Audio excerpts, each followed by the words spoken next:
Hello, Durud and Shalom. Okay, guys, let's just jump right into our group call. So this is okay. So guys, this is our discussion group. This is a group call. People are already in there. Look at this. So let's just jump in and see what they're talking about. How's my audio, by the way? Let me know in the chat. Again, you have to go back and back and back and back. Well, what about going forward? Right? You have big crunch, big rip, big freeze. Big crunch says enough man, stop cosmological expansion. Boom, starts back all over again. Big rip, big freeze says not enough man to stop cosmological expansion, which means you have like stars. Hello, hi. Sorry. All right, fuck, never mind. Okay. Never mind. The good thing. I hope you're okay. Yeah. I hope you're okay. Sorry, guys. We're live on YouTube. Armin. Hi, guys. Hi. Hi. I'll just conclude a bit of what we had here, because we had a continuation of the conversation of yesterday about atheism. All right, but I do want to start talking about them. Because I don't want to start with religion and atheism. I do want to start talking about the main topic of our the Iran stuff and what's happening in the Middle East. Did people put ones in the chats already before I got here? No, the only thing that happened is Jeffrey put a 2 for like my subject of atheism. Okay. So before we get to your topics, I do want to, guys, whose mic is open? Guys, close your mics if you're not speaking. Thank you. Oh, sorry. Oh, it's okay. Did we explain everyone the rules and everything? Is that already been explained, or do you want to do that? No, I'll explain real quick. Okay. So if you want to talk, you put a 1 in the chat. If you want to have your own subject, if you want to respond, you put a 2 in the chat. There will be a list. We, as the mods, will close the list at some point because Armin has very limited time. All of this is recorded on YouTube. If you specifically want to say something to Armin without it being recorded and uploaded to YouTube, please write it down as you put your 1. Okay, sounds good.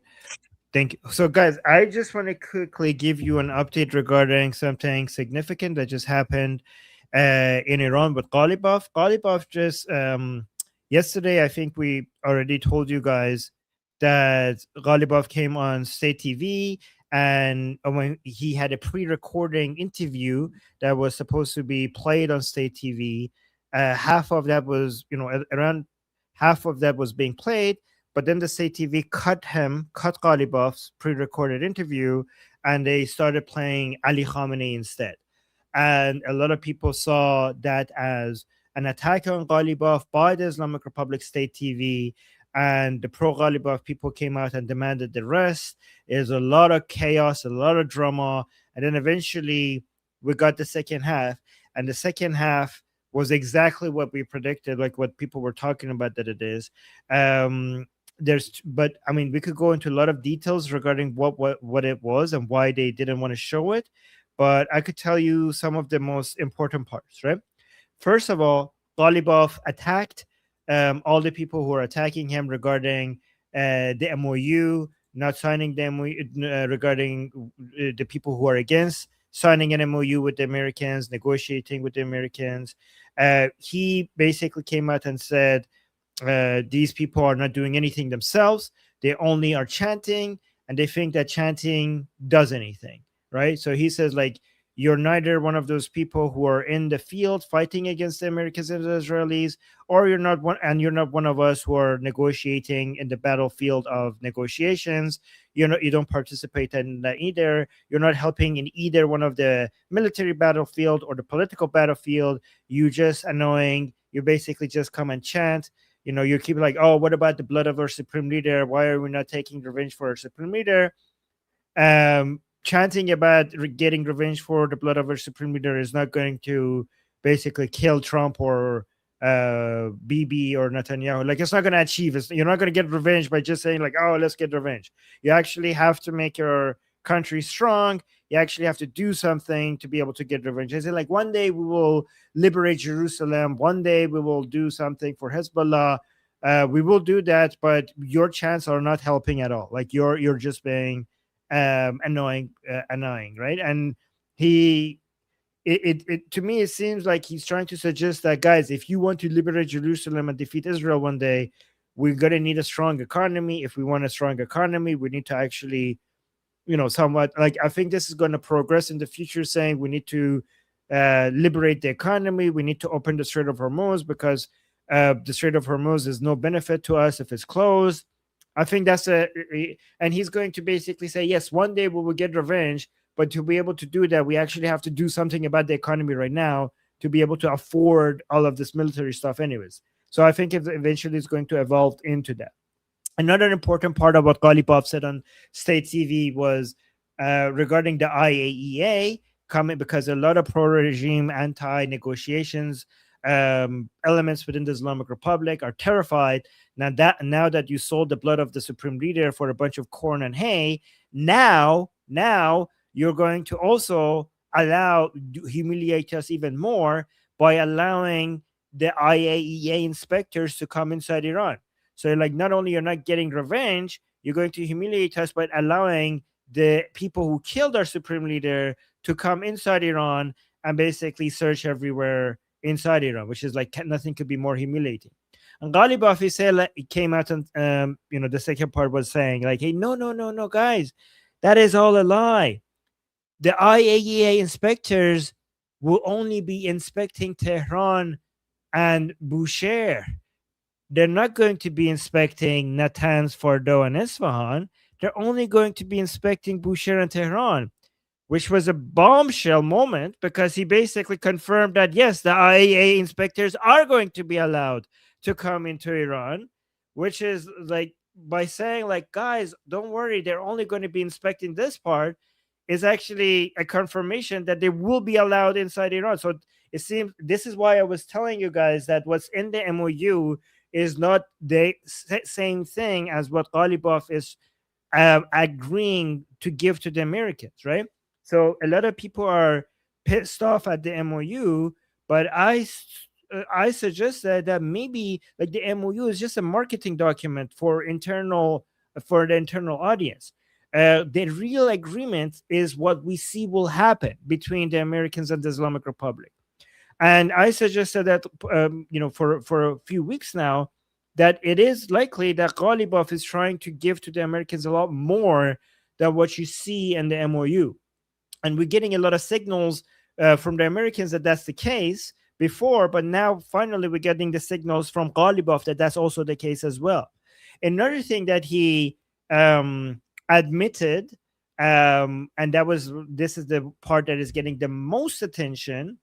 By the way, let me know, guys, in the chat, if any of this is making any sense or is too complicated. Let me know, like, if you have any questions. If you have any questions, put a 2 in the chat, because this is right now the main topic within Iran, right? So a lot of people are saying, is it actually true that the Islamic Republic is not receiving any money, and they're only going to be receiving American food in return for their oil money? Like, they're not actually, is it true that they're going to get vouchers, basically something like food stamps, right? They're not going to get the dollars to be able to spend on anything they want. The only option that they have is with these vouchers to come get food, and American food. That's what the rumors were, but people were waiting to see if that's actually going to be confirmed by the Islamic Republic side. So one thing that Qalibaf said in the second half of his interview that eventually got released was that during the previous president's time, Raisi, which is the president that these Durka jihadi Islamists supported, not like Pezeshkian. They like Raisi, but they don't like Pezeshkian. He came out, and Qalibaf came out and exposed that Raisi was doing the same thing. Like, he basically exposed that $12 billion during the Raisi time was given to the Islamic Republic only in the form of these vouchers as well. So he was saying, like, why you guys keep attacking, why is this a problem now if it wasn't a problem during Raisi's time? So him saying that suggests that he's also confirming that this is the case, that the whole idea that you're not going to be receiving your oil money, so the Americans are allowing you to sell your oil, but you're not going to get any money that you could control. Somebody else was going to go food shopping for you. Like, you can't even do your food shopping. The idea is that somebody, like maybe Qatar, will come to US and they will go shopping for food for you. It's like you don't even have control over that money. That seems to be what people are suggesting that is going to be happening. And Qalibaf is now trying to slowly normalize, like sell that to basically break the taboo of how humiliating that is by suggesting that this is what we have been doing all the time, and this is what Raisi has been doing all the time. And a lot of people are saying that reason why the second half was not being shown because how humiliating that part of his discussion was to the previous president Raisi. So that there's a lot more drama happening, like regarding this. There's also a huge chaotic thing happening with the member of parliament Qazamfari, which I'm not going to go into. He's exposing so much of the Islamic Republic. He's basically came out just recently, just a video yesterday came out of him, a member of parliament of the Islamic Republic, that Qalibaf is doing a coup d'etat of the Islamic Republic. He's selling out the supreme, like he's basically doing a coup d'etat against the supreme leader. He's giving the Americans whatever they want. He's trying to buy out anybody that is against him. And by the way, also guys, there's two assassination cases that we don't know, like potential assassination cases in Iran. One was somebody from the state TV who was against Qalibaf and the negotiations with the Americans, just had a heart attack and died. And people are saying like, yeah, sure, heart attack, yeah, whatever you say. And there was also another member of the IRGC Navy that just had a car accident, and his car was flipping over like multiple times, and he died. And he was about to, before he died, he was about to come out and expose a lot of about Qalibaf selling out to the Americans and giving them whatever they want, and he died as well. So I don't know exactly what's happening, but many people's understanding in Iran is that, yeah, both of these people were assassinated by Qalibaf people, and Qalibaf is basically using the money that the Americans are giving to him to basically silence or bribe people to or threaten people to make them not speak against him submitting to the Americans and giving them whatever they want. So those are the updates that I have. I hope that was understandable. Yeah, there's nobody's putting twos. I don't know. No, if anybody has any questions about this in the chat, let me know. Because this, there was no two. Except for Monkey. Yes, Monkey. Go. Yes, I think just to add to the update, we also covered a politician that was warning that anyone in the streets who wasn't opposing the moves that Qalibaf is making is being bought by him. Kind of like a soft power move to make the streets kind of like, if you're not out here, you're being bought. Like that was a power move that was happening too. The video we went over. Yeah. Okay. Thank you for adding that. Okay. So given that we have no more twos, let me do the super chats and then we'll go to the first one discussion. Sarah is saying, first super chat, thank you for fighting for us. Love you. Well, thank you, Sarah. I appreciate you saying that. And then we get another super chat from Fleshy Interloper saying, how are relationship between Qalibaf and IRGC? Depends on which part of IRGC you're talking about. Right now, the parts that were supposed to be competing with him seem to be submitting to him. He has people within IRGC that are loyal to him. He also has people within the IRGC that are threatened by him. The Vahidi just recently came out. Vahidi was hiding in his hole for so long, but we finally saw pictures of him yesterday coming out. To me, that suggests that Qalibaf managed to convince the Americans to put him on Vahidi, the head of IRGC, on a no-kill list so that the Israelis won't kill him. And Qalibaf basically is trying to get Vahidi to also submit to him as well by showing him that he could get Americans to put Vahidi on a no-kill list. And I think that that's why Vahidi is now out. Because if these people are out in the open, they know that if Israel wants to kill them, there's no defense system that could stop Israel from killing them. There's nothing that could stop Israel from killing these people if Israel wants to kill them, except Americans putting them on a no-kill list. That's their only defense. And this is why U.S. is able right now to make these people do what they want, because based on what they have done so far, these people know that every time they're breathing is because of the mercy that the Americans are showing them by holding Israel back from killing them.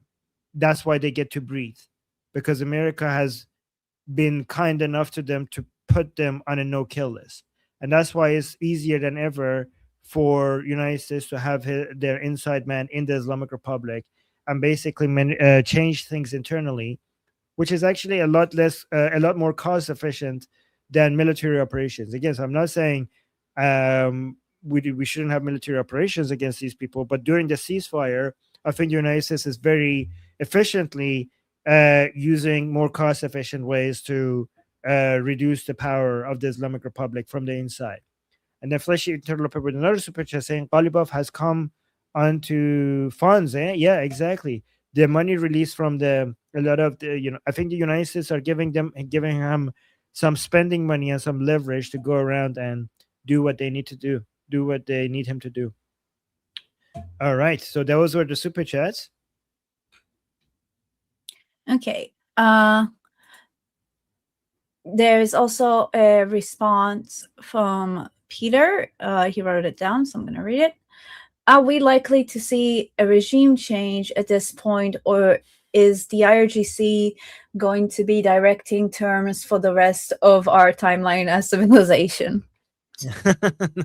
So the way things are going, we will eventually, if we keep going in the direction that we're going, the Islamic Republic will fall, but not at the speed that we would like them. Probably, a lot of people were hoping that this could be done faster, but this ended up being a marathon rather than a sprint. But what I could tell you, so nobody could predict the future. But what I could tell you is that the Islamic Republic has never been this weak, and the opposition against the Islamic Republic inside Iran has never been this strong. The United States is stronger than it has ever been. Israel has been stronger than it has ever been. Opposition to the Islamic Republic is stronger than it has ever been, and the Islamic Republic is the weakest it has ever been. And every month that goes by, this becomes more true.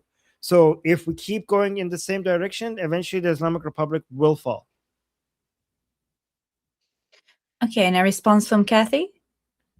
Kathy? Yeah, my only concern is with the American midterm election coming up rather soon. My fear is the lefties taking hold and then not allowing Trump the free will to finish off the Islamic Republic, or worse, where this goes on past Trump's term, and then we get a Democratic president, and they undo everything Trump has done thus far. Well, a lot of the damage that has been done to the Islamic Republic is unfixable. I think the Democrats coming into the power will slow down the fall of the Islamic Republic. But I think a lot of the damage that has been done to the Islamic Republic has been these wounds are way too deep for them to recover from. Like, they have been fundamentally their ideology, their soft power, their standing among even their own followers. The damage that President Trump has done to the Islamic Republic over Operation Epic Fury and Economic Fury is around $1 trillion. You cannot recover from that. That is a devastation. That is too much damage to recover from, right? And their own standing, like the internal division within the Islamic Republic, their faith and a sense of loyalty that the 5% regime supporters had to the Islamic Republic, none of that is recoverable. But your concern is legitimate. Like, it is going to be helping your Democrats winning the midterms and maybe the White House will be a huge benefit to the Islamic Republic, but it will basically just slow down their fall. It's not going to, I don't think it's going to save them completely. It will just buy them more time. I sure hope not, but Okay. Shauna? I just wanted to point out that we have a couple of different things besides just the Democrats or the left winning, like potentially winning the midterms and slowing things down, either for Trump domestically or foreign policy for Iran. I also think that just this is more American politics, but the socialists are fully taking over the Democratic wing of the Democratic Party. The Mamdani backed people just won 2 major victories in New York, and granted it's New York, but it does seem that there's a full-blown socialist takeover, similar to how MAGA has taken over the Republican Party. The Democratic Socialists of America do seem to be taking over the Democratic Party. So that's also something that is concerning for liberty more broadly, and also for Israel, because these people are ardently anti-Israel. One of the winners in New York literally bragged about wiping her dirty hands off on the American flag like it was a napkin. So, yeah. Wow. Holy shit. And these Okay. people are winning elections? In local elections in New York, yes. Yeah, major victories in New York. I forget that I forget sometimes that you guys are focused on your own stuff. This has been all over the news in the United States, and a lot of the normies are kind of not happy about it, because of course the liberals within the Democratic Party are not. I mean, they're obviously if you like capitalism, you're not going to like a bunch of socialists taking over your party. So yeah, guys, I need these updates from you guys because I'm so much focused on what's happening in Iran. This is why we're adding more people to our, host on our Liberty Politics YouTube channel, like Monkey and other people coming out and covering different countries, because I am behind on American politics given what's happening. So thank you for this. These updates. All right, who's next? Monkey. All right. So there's a big misconception that's made sometimes by Americans, a lot by foreigners, that there is a Democratic Party. There is no such thing as a Democratic Party. There's the Democrat Party. That party is very anti-democratic. They didn't go with their primaries with Kamala. They didn't do it with Bernie Sanders. These people hate democracy. They're not democratic at all. That's number one. So whenever you hear Democratic, it kind of sets up the illusion that the other party is not democratic. No. The reality is the Democrats are the most undemocratic.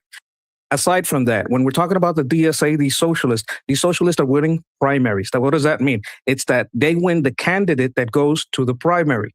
If the candidate that goes to the primary is so far left that it starts taking the swing voter into a bit of the center or a bit of the right, that can be a good thing. I'm not going to say it's a great thing. I don't like it, right? But these people are so radical, so astoundingly radical, that it can lead to blowback. It can lead to people being like, you know what, I'm going to wash my hands of this because I'm either not voting for this crazy person in a primary. So remember, there's the vote to nominate someone, and then there's the vote in the primary to set who stays. Now, these people are winning the nomination. That means that the person that they send to go against the Republicans, these Democrats, these undemocratic Democrats, are socialist, right? And when you look at your old school blue dog work-focused Democrat, they're not down with a lot of these socialist things. right? The ones that are not paying attention, if they're going to pay attention during the primary, they're going to notice that, you know what, I might sit this one out because the person they're putting out front here is crazy. A lot of these people are not really down with how the border thing has come. They're not really down with anti-Semitism the way that the extreme left has. So I wouldn't give up hope. I'm not saying, hey, you could just lay back because these people are obviously going to lose. No. Get out the vote because we know these people cheat. They're, like I said, the Democrats hate democracy. They're not democratic. So we shouldn't call it the Democratic Party. It's the Democrats. All right.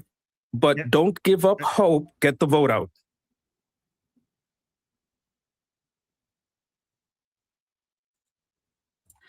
Okay.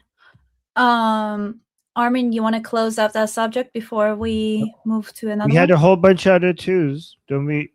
Yeah, but it was after I already said that no more. Like, I can give them if you want. No, I mean, do we have enough ones? If we don't have enough ones, we could. Okay, fine. We How about have this? plenty of ones. Oh, okay. Let's go to the next one. Yeah, that's the only reason I cut it out. Okay. So, Jose, Florida government about the Antifa and the drug cartels. Okay.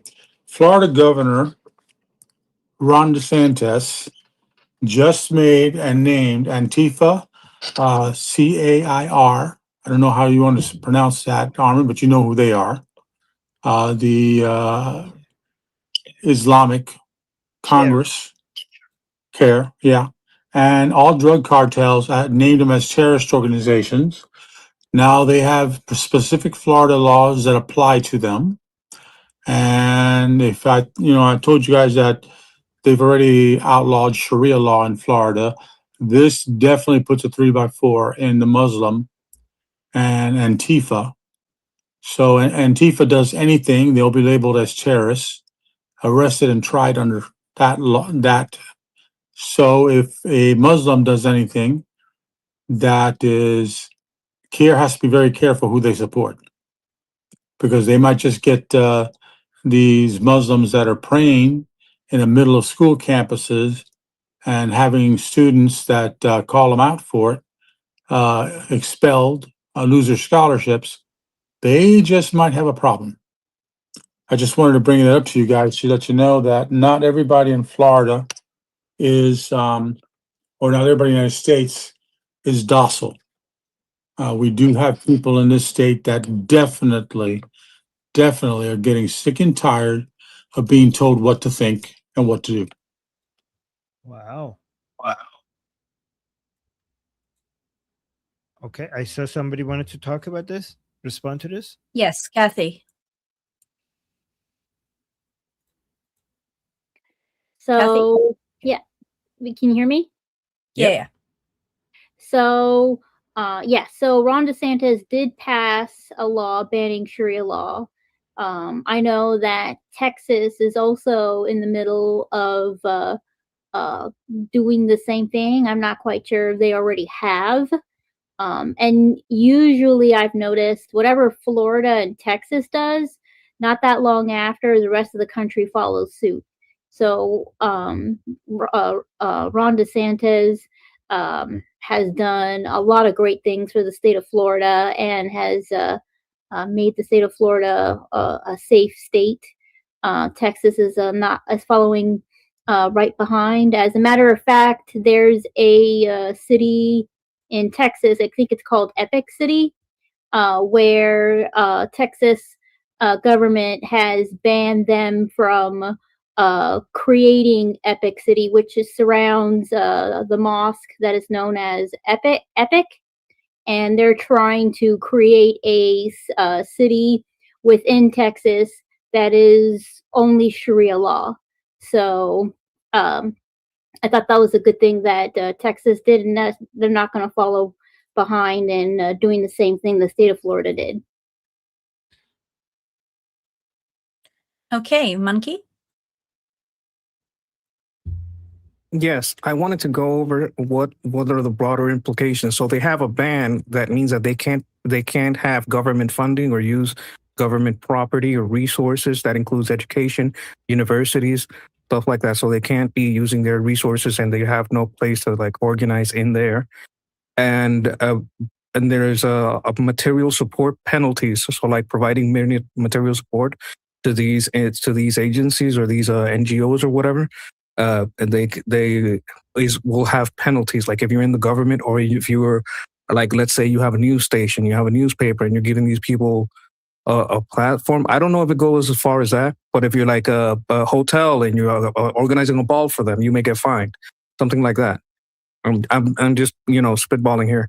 And also it was CARE, Antifa, and also terrorist. That he's talking about cartels, but this also means that anybody that's organizing immigrants could be tied to the cartel, because the cartels are tied to trafficking.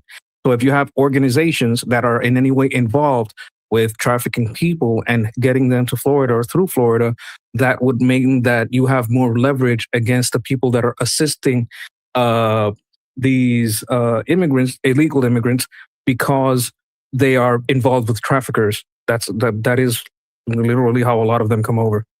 So that's a little bit of a more not more nuance, but more context into how it applies. Okay. And now I wanted to respond. More of a question, because in Israel, obviously, we have the way that they report on the U.S. and those exact matters, and it very much paints the picture like it's too late, and there are already too many cities and states in the U.S. that like basically already taken over by Islam. That the entire Democrat Party has been taken over by Islam, and so I wonder what do you think that's happening, especially in places like New York, when we have Mamdani in Washington that are more left leaning. Because it paints a very grim picture here in the news. So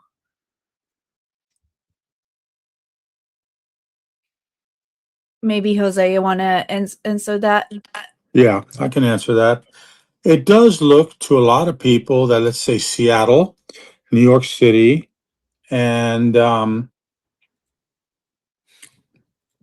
wherever, Detroit, or wherever it is up there that the Somalis are at, are totally lost. But the problem is, Mandani's finding out that his regime is penniless.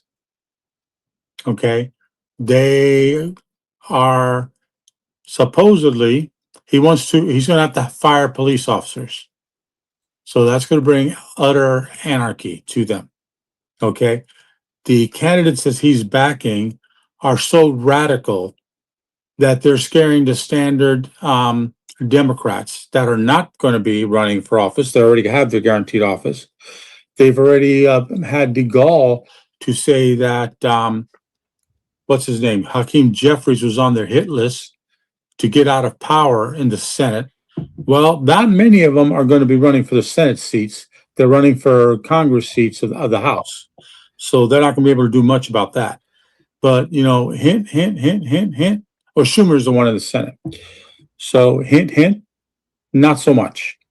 There's a lot of people that saw yesterday that one of the Islamic women in Congress told a bunch of people that had their children raped and or killed by Muslims that was not the problem of the United States government.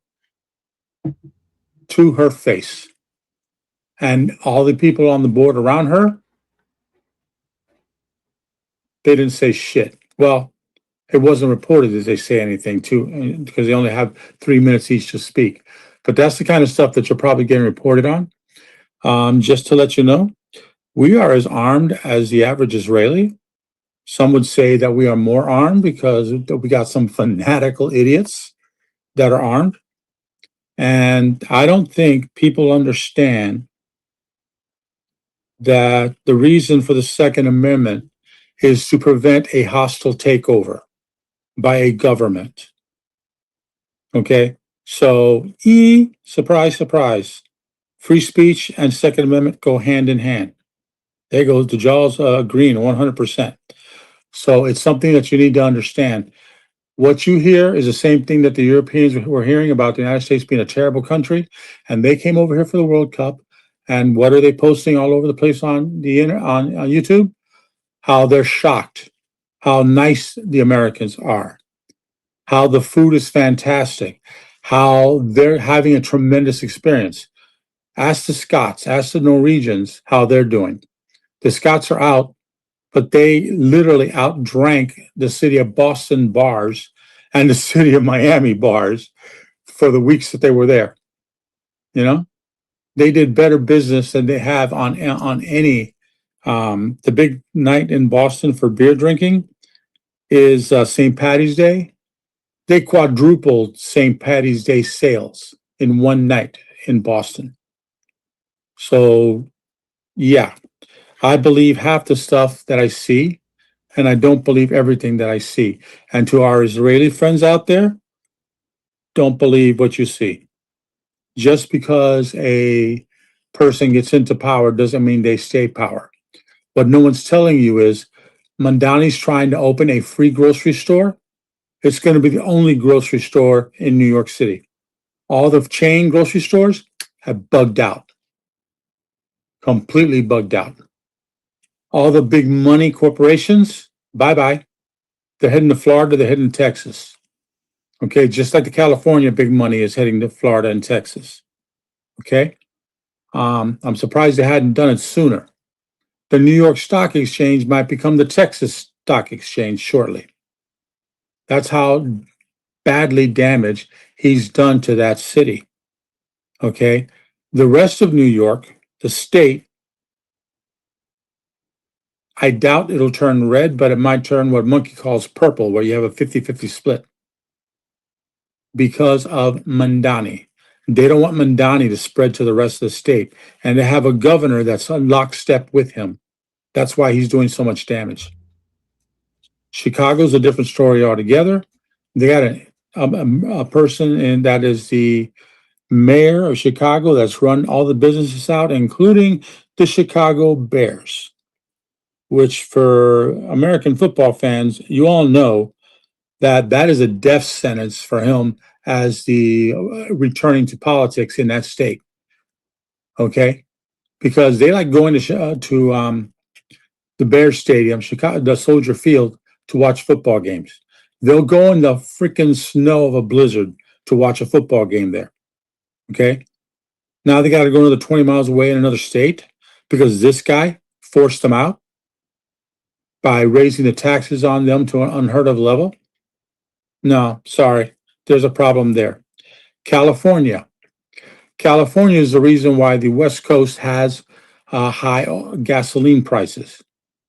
Okay, because they shut down 3 refineries because they were taxing them to death to the tune of multi-million dollars a day for the exhaust they were putting up in the sky.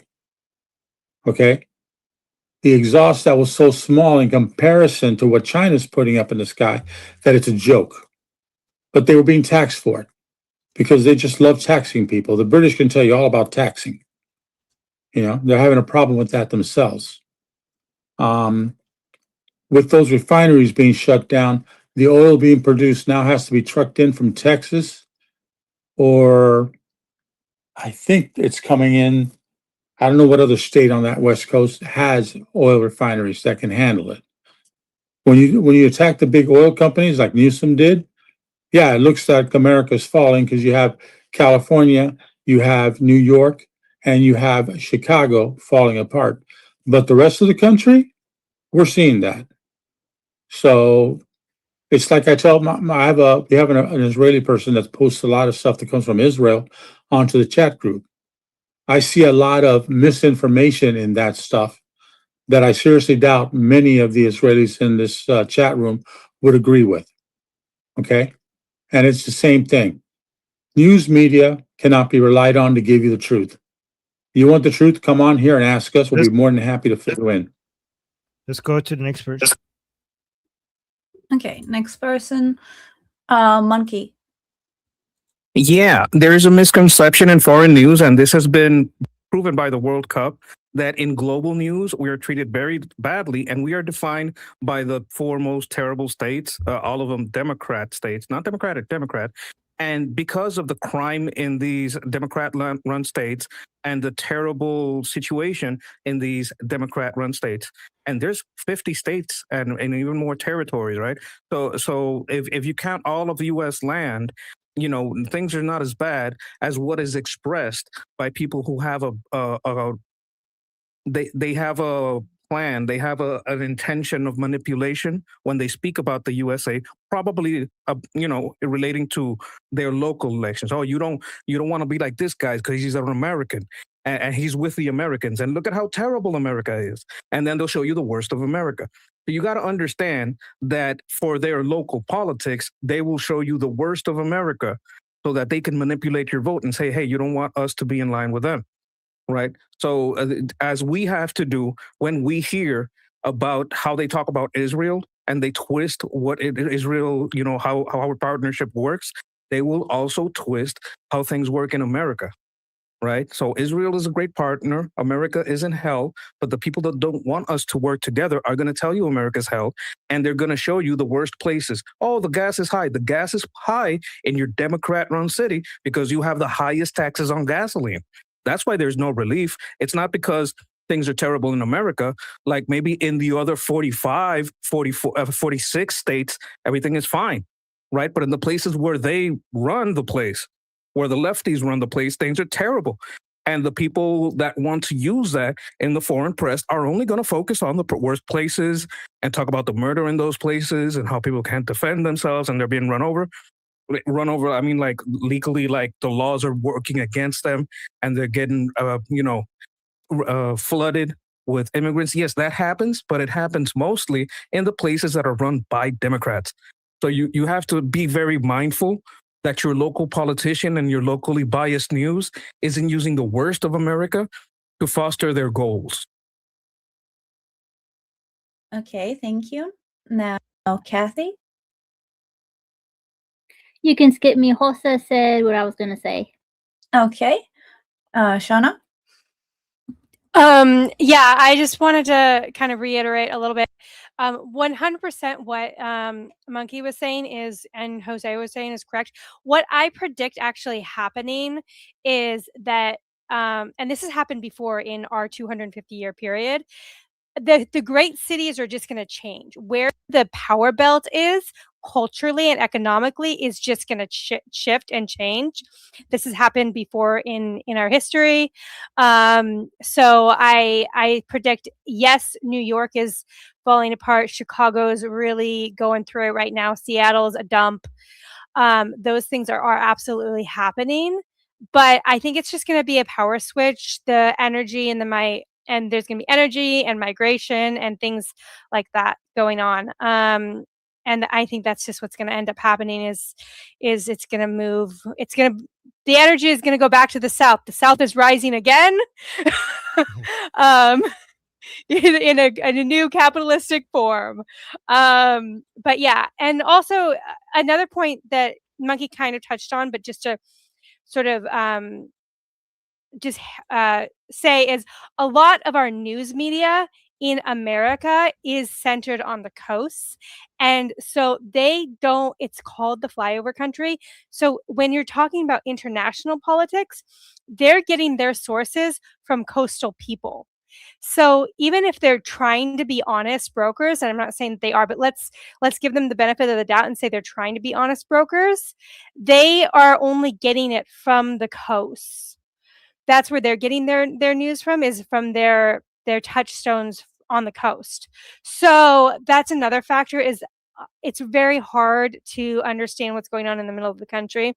And even in the states that are blue, like my home state is a Democrat shithole, but there's still parts of the state that are fine. So, there's not every city, not every district is falling apart all at once. And this is the beautiful, beautiful thing about our country is to crumble us, you have to go through 50 states. So, you have to do it state by state. That is one of the benefits. Anyway, the end. Thank you, Shauna. I actually didn't know that. That was very interesting. Jeffrey. And Jeffrey here.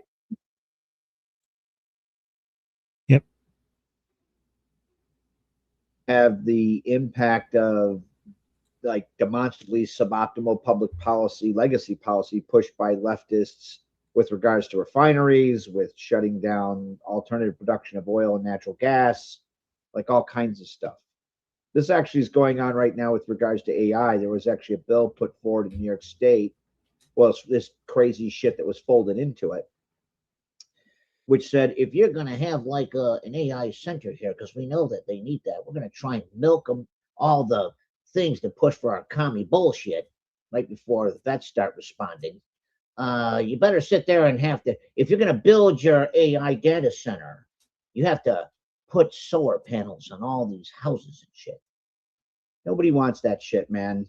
You can't run a fucking AI data center on solar power, dipshits, right? Solar power sucks. Wind power is even worse. If you want to address, like, I don't know, greenhouse gas emissions and electricity and not friggin', I don't know, like draining our aquifers, and you should be all in on next gen nuclear. But these fuckers don't care about any of that. They're like hardcore conditioned, like narcissists, right? It wouldn't matter. You could show them all the data in the world that like friggly ass wind power grabs next gen nuclear's ass cheeks and stuffs as much dick meat into its mouth as humanly fucking possible, and then repeatedly dick boards itself into oblivion, and they would still push for wind power. I mean, that's just where they're at. So, I mean, yeah, there's definitely intranational, interstate migration going on. That's actually a lot of us who like deal in politics and policy have been talking about that for 15 years. Here's the rub. So it's the instability in transition and the fact that there's broader things going on in the world that requires a unified front. And our enemies very much understand that, which is why like the lion's share, the number one funder, there are certain policies we have to enact to like insulate ourselves from the negative impact of those things and or prepare for it. That's why Putin is like the number one funder for anti-fracking movements in the United States. It's why left-wing skittle-haired jackasses get money from the Chinese Communist Party to protest about the spotted tree slug, because they think somehow AI data centers is going to make that shit go extinct, right? That's where shit's at. So I just wanted to add that a little bit broader historical, like policy context to why these blue states are in areas are so fucked up. It's not just the taxes now. It's like decades of their crazy ass policies. Decades. Okay, thank you, Jeffrey. Armin, do you want to say something before we move to the next subject? No, we just do a super chat. We got one super chat. So yeah, by the way, even if we don't have super chat, ask me if there's a super chat, because that's what my editor looks for to know when to cut for the next subject. Thank you. Okay, yeah. So yeah, that's why I'm asking. Yeah, thank you. Jagatai, thank you so much for the super chat saying we went from playing whack-a-mole to playing chess. Oh yeah, that's actually a very good summary for the Islamic Republic. We were playing whack-a-mole and now we're playing chess. That's pretty cool. Like that. Yeah, that's pretty good. I'm gonna use that analogy. Thank you for that. All right. So what's the next topic? Okay, the next topic is with Kathy, J.D. Vance, and his reference regarding Persians. So yesterday I saw the Michael Knowles interview with J.D. Vance, and half of me was really offended with his reference to the negotiations with the Americans, saying that it's Persians. How did he say it? I had it in my head. Perfect. So he said. So he basically suggested that he first of all said he doesn't understand what the Islamic Republic is doing. He's saying the Iranians, like, why are they keep lying about? Like he basically referred to the fact that the Islamic Republic, he calls them the Iranians, come out and say that, oh no, we're not negotiating in Qatar, even though they are, right? And then he says he doesn't understand why they're doing that. which is again Monkey was pointing out in the show that we did, that well, if you don't understand it, why are you in charge of the negotiations? Maybe bring someone that understands it. But then he came up with his own explanation that this is the Persians' way, like a Persian negotiating tactic or something like that. And a lot of Iranians watching that were really offended, because we know that this is, the Islamic tactic, the taqiyya, like we keep on, like everybody knows that this is taqiyya. This is not the Persian way. This is the Islamic way, right? Is that what you're referring to, Kathy? Yeah, that exactly that. I was like, Yeah. half of me is offended. So, and Persians are not like that at all. As a matter of fact, JD Vance, just so you realize, Persians are the very reason that we even have human rights in the first place. So I don't know what the hell you're talking about. So maybe he needs to do a little research on Persian ancient history before he opens his mouth. I mean, he did say he doesn't understand it. Like, it's interesting because this is what keeps happening, right? Somebody in the United States are like, why are we doing war? We should be negotiating with the Islamic Republic. And they're like, okay, go negotiate with them. And they go negotiate with them and they come back. They're like, what the hell? Well, these people cannot be negotiated with. And then to get somebody else, they're like, why are you doing war? And then they send someone else. And then the guy goes, try to, remember Witkoff was very optimistic regarding negotiations with Hamas and the Islamic Republic. And now he was shocked. He was like, why are these people not capitulating? And he was also saying, like, in the negotiation, Arakshi was telling me that we have this much enriched uranium that we could turn into dirty bombs. Like, he was shocked. They're like, yeah, this is what we have been trying to tell you. And then so they seem to be disappointed regarding the progress with negotiations. And now JD Vance comes in like, guys, like, you guys just want war. Let me handle this. And now he's coming out and saying like, yeah, I don't understand these people. Yeah, maybe send Marco Rubio. Marco Rubio understands them. So stop sending people that don't understand what's going on. Yeah, go on. It seems like Marco Rubio is the only one who understands the Islamic Republic. No one else, none of the JD Vance doesn't, Whitcock doesn't, none of them do. I'm like, send somebody who's actually smart in Middle Eastern politics, not someone who doesn't understand it at all. It's like, stop sending ignorant people. Like, no offense to JD Vance, he's our governor, not our governor, sorry, he's our vice president, and I have the utmost respect for him. But come on, guys, this is getting a little ridiculous. So, Kathy, he's a steelmanning of the position. Let me know what you think, okay? Maybe the reason why he's not good at it is the reason why it makes sense to send him forward, right? Because they're playing good cop, bad cop with the Islamic Republic. And JD Vance is, what the Islamic Republic is more comfortable with, because they understand that he's an isolation, he has an isolationist base and he's more motivated to play along. So during the ceasefire, if you send Rubio, you are basically, the Islamic Republic are like, what the hell? I don't want to talk to this guy. This person just, the only thing that wants to do with us is completely destroy us. Bring me that guy that is like trying to end the war, right? So maybe like one steelman of the position is that President Trump is using JD Vance as the good cop in this good cop, bad cop strategy, right? What do you think about that? I guess I can kind of see that. It is, as an outsider looking in, it is quite frustrating. But I guess it's not meant for me to understand, or any of us to understand. Okay, I see a whole bunch of twos on this topic. Actually, a lot of twos. Monkey? Yes, we went over this a little bit yesterday, but I can understand. I completely understand that Iranians don't want to be, compared to the IRGC and their tactics, that they don't want Persians. I believe it as much as we don't want anyone to think that Democrats are democratic. And these are things. Well, I think it's even worse when you relate Iranian people to the IRGC. Like, that's a little bit worse, right? A lot of bit worse, actually.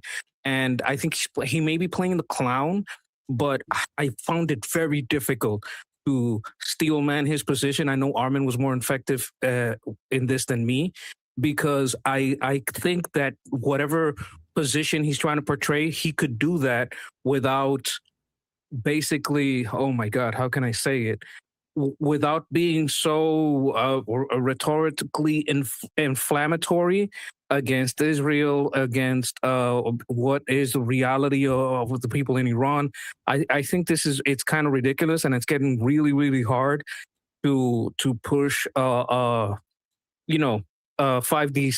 chess, 16D checkers, 34D Jenga position with this. It's very bad. Okay, thank you. Shauna? Yeah, this is a little bit of a 5D chess take. I'll be honest, and I'm not, I'm only like 20% confident about this, but sometimes I do wonder if he's sending in Witkoff and Vance and these kind of, I'm going to be blunt, people who just feel like bumbling fools. I'm sure they're much smarter than me in real life, but they feel like bumbling fools, to do the negotiations, because Trump is doing other stuff behind the scenes, and I don't even think they know what they're doing. I sometimes wonder if he's literally just sending them in as a media distraction. I don't even know that they're necessarily in on the fact that they're the media distraction. And I wonder if that's one of the things that's going on, because as we keep talking about, as you've talked about, Armin, is like, he also is doing stuff like Lebanon, the Armenian, what's going on with Armenia, what's going on with Azerbaijan, what's going on with Iraq, all of these behind the scenes things that are kind of happening. Maybe there's something going on there that's actually the plan, and this like offensive take, and it may not even be good cop, bad cop. Maybe Trump just knows that these guys are weak in certain areas, but that weakness can be a way to be a distraction and kind of bait for us, actually, for people like us who are really animated, and to kind of be the distraction for the public. And they may not even know the role that they're playing. That's my like wild 5D chess take. Okay, Disciple.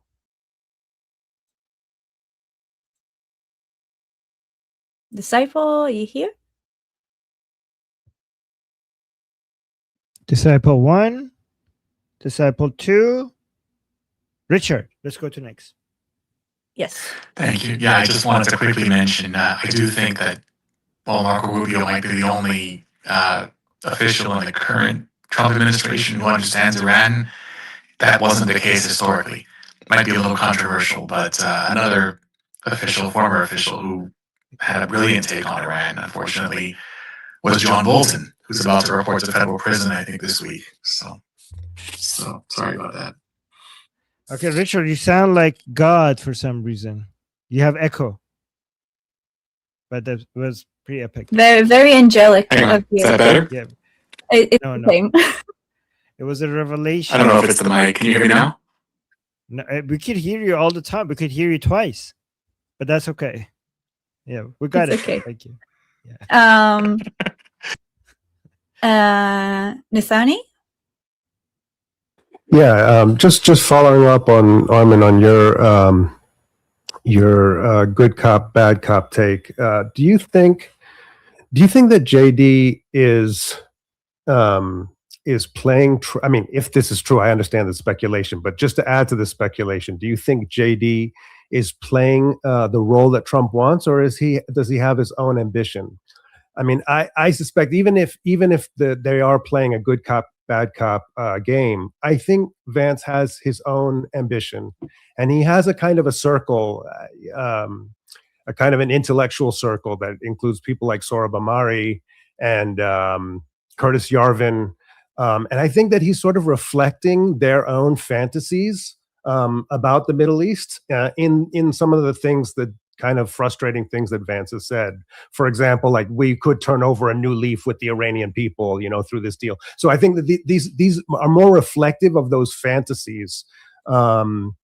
So I don't know. I mean, I guess my own suspicion is that Vance is somewhat of an independent actor here. I mean, of course, there's some level of integration, but at least that's my suspicion. What do you think? Yeah, I think so. I think, well, I mean, if you look at it as the people who support him, he has to appease them, right? He has to appeal to them. So he's not like he has two things in mind. He needs to be useful to President Trump while he's serving as his vice president. Okay, while he also is mindful of the people, the type of people who support him, and for him not to lose them for the presidential election, right? So he's doing what he's doing. Like, he has these two different agendas. So it's not like he's just playing a game here. He understands what he's being used for, but he is also moving in the direction of what's the philosophy, what is in line with the philosophy of the people who want him to be president. Like, it's not just acting. He understands that. So if he's being used, it's not because, like, hey, you play this role, right? If he's being used because of the positions he has, he's useful in certain areas, right? It's not pretending to have a position. It's the understanding that this is what JD Vance probably is. It's the understanding that everyone's understanding, including the Islamic Republic, is that the motivations of JD Vance are more in line with isolationism, right? So because that's a public understanding, then he will be useful in this role, for example, over here, right? It's a public understanding of his motivations, right? Yeah. So yeah, that's pretty much in line with my suspicion. I guess, like, I would just add that what I'm seeing is that within the isolationist right, there is a fantasy of sort of coexistence and appeasement. Like, that appeasement is going to lead to some sort of coexistence and some sort of cooperative relationship with the regime. And that's what I hear. I think Vance is actually quite a bright person, but when he talks about Iran, he seems clueless.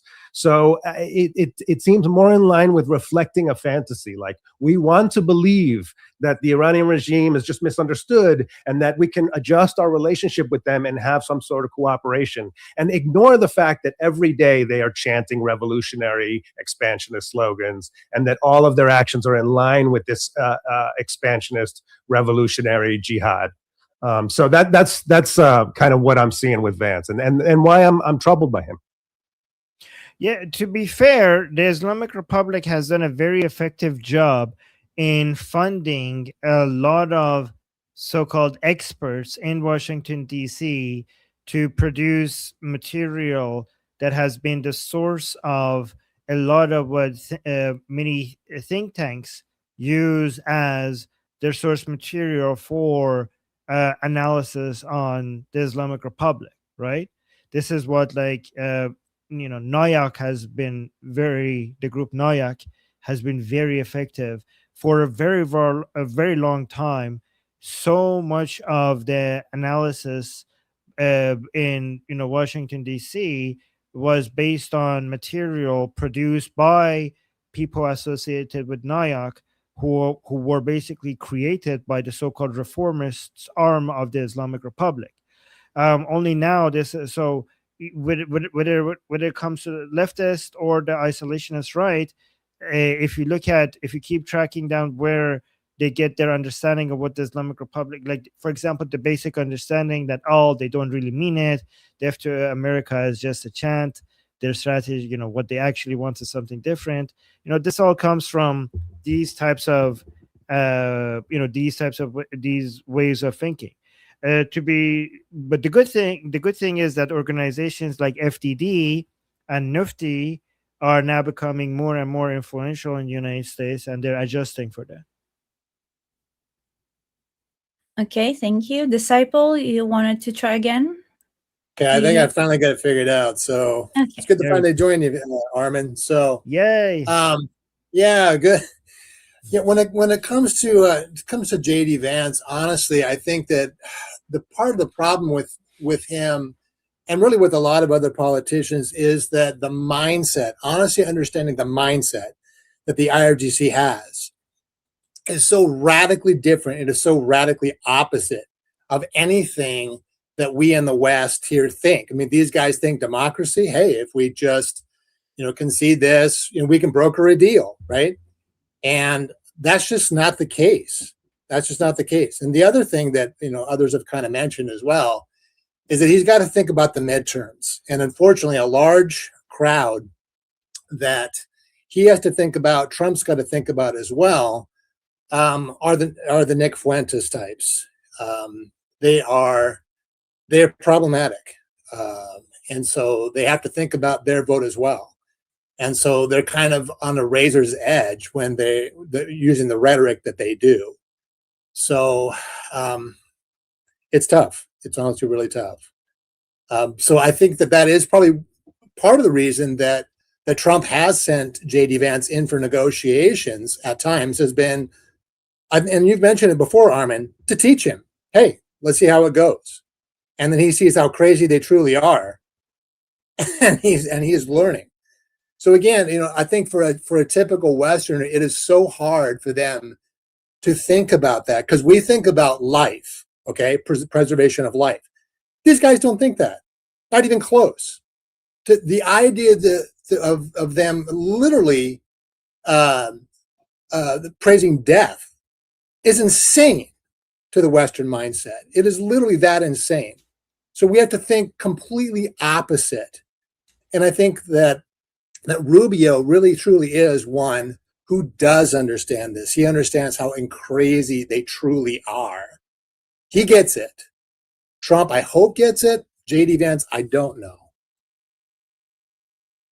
That's Okay. really one quick thing I want to just say. Like, it's really important to understand the internal dynamics of the Islamic Republic, United States, Israel, because we need to practice going from just being frustrated with different politicians and the positions they take to, if we try to at least understand what motivates that, we go from just being frustrated about it into becoming active in finding ways on how we could influence them.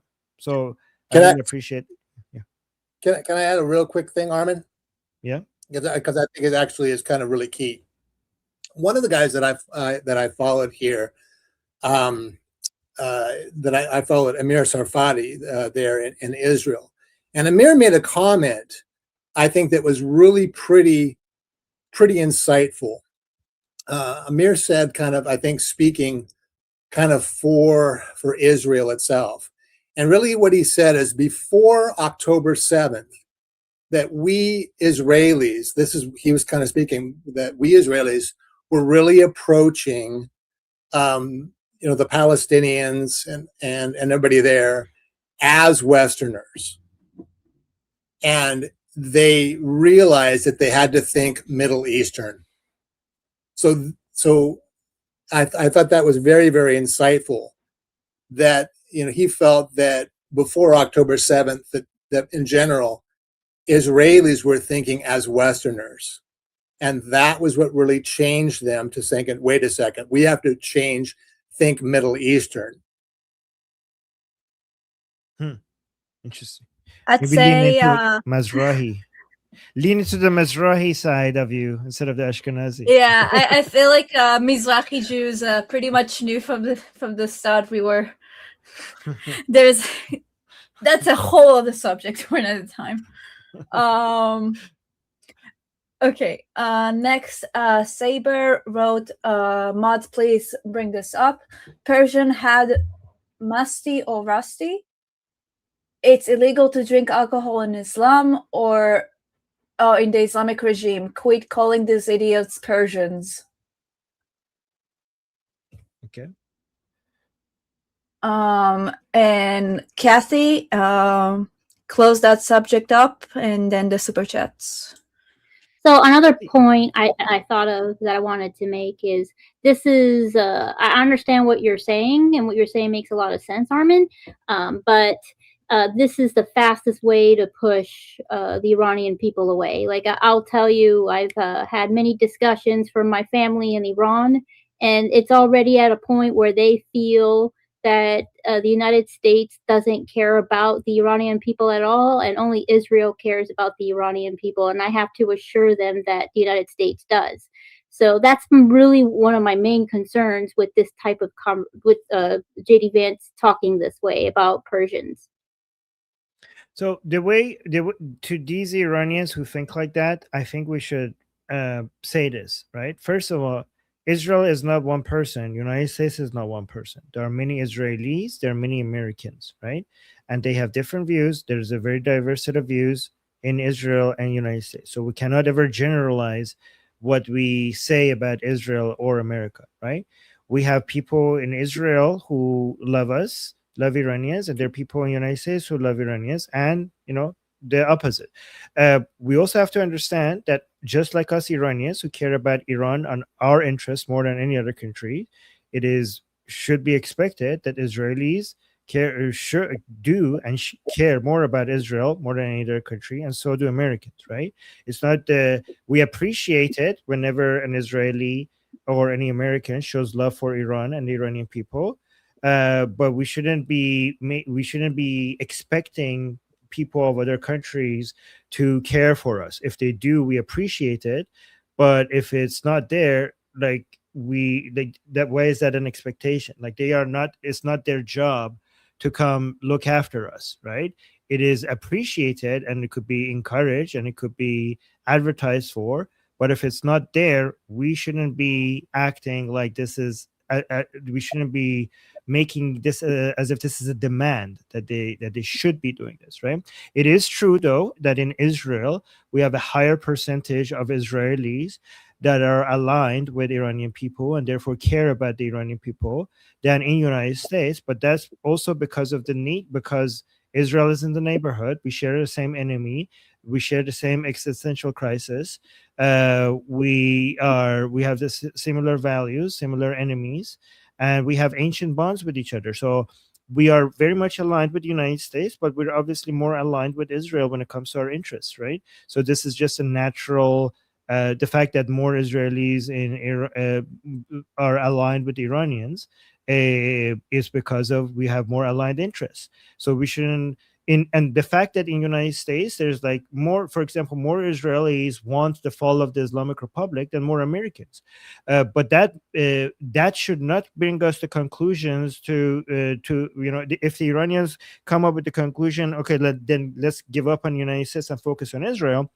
I think it's the opposite, because in Israel we have been so successful. Like, I don't know how could we make this any more than it is already. Like, the love between Iranian people and Israeli people are so high that I think we should actually be focusing on the United States, because I don't know how much higher it could get between Israel and Iran, right? So we need to focus a lot more on the United States because there's a lot of work to be done there.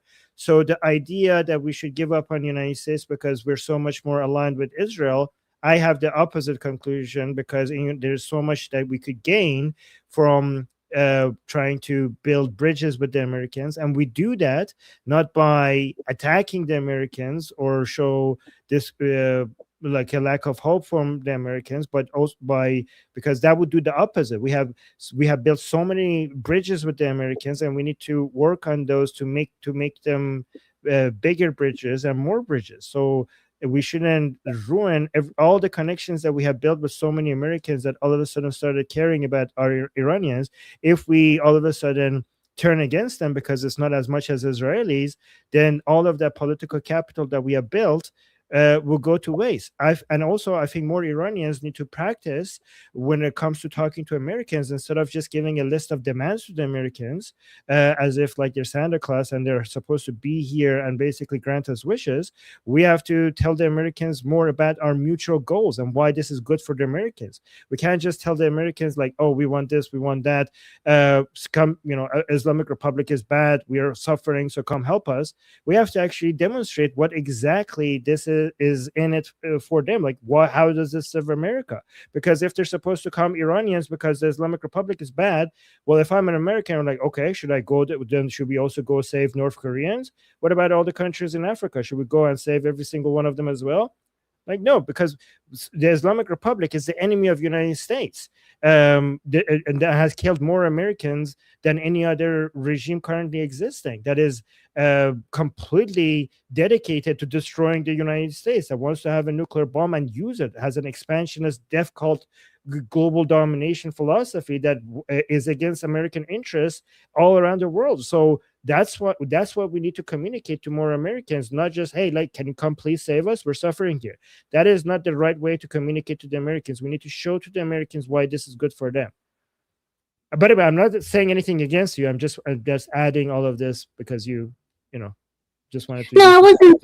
I wasn't thinking that you were thinking anything against me. It's just this is just a conversation I've had with them, and I have to reassure them that that's not the truth at all.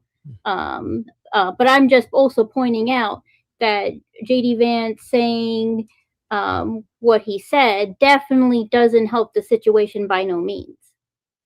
Yes, somebody needs to explain to JD Vance that what he said is going to make many Iranians who are against the Islamic Republic upset about what he said, and that's an asset.